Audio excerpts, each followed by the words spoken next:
এক রাজার শালীর নাম হলো রসা, বুঝছেন? अच्छा। মানে অরিজিনাল নাম হলো রসিকা। রাজায় ওরে আদর করে রসা ডাকে। এখন রাজায় ধুমধাম করে শালিরে বিয়া দিছে। বিয়া টিয়া দেওয়ার পরে কদিন পরে এই শালির জামাই মনে করেন বিদেশে গেছে গা। বলেন কি? এখন বিদেশ চলে গেছে, নতুন নতুন বিয়া হয়েছে, ও আর নিজেরা সামলাই রেখা পারে নাই। এলাকার এক নেশাটির লগে প্রেম জমে এলাইছে, কথাবার্তি কয়।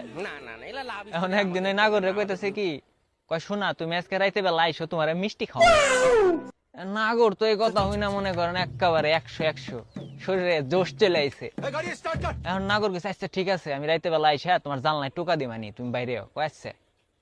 এখন মানে ডিল টিল করে চলে গেছে। যাওয়ার কতক্ষণ পরেই ওই জামাই বাবু মনে করেন রসার বাড়িতে বেড়াইতে গেছে। এখন রসা তো দেখে অনেক খুশি হয়েছে, কয় হাই রে জামাই বাবু এতদিন পরে আমার বাড়ি বেড়াইছে। এখন ওনারে বসায় টসায় মনে করেন রাই হ্যাঁ ভালো মন্দ খানা দানা পাকায়া পুকায়া খাওয়াইছে। अच्छा। এখন খাওয়াইটা বিকাল টিকাল হয়ে গেছে সন্ধ্যার দিকে। এখন রসা কয় জামাই বাবু বাড়ি যাবেন না?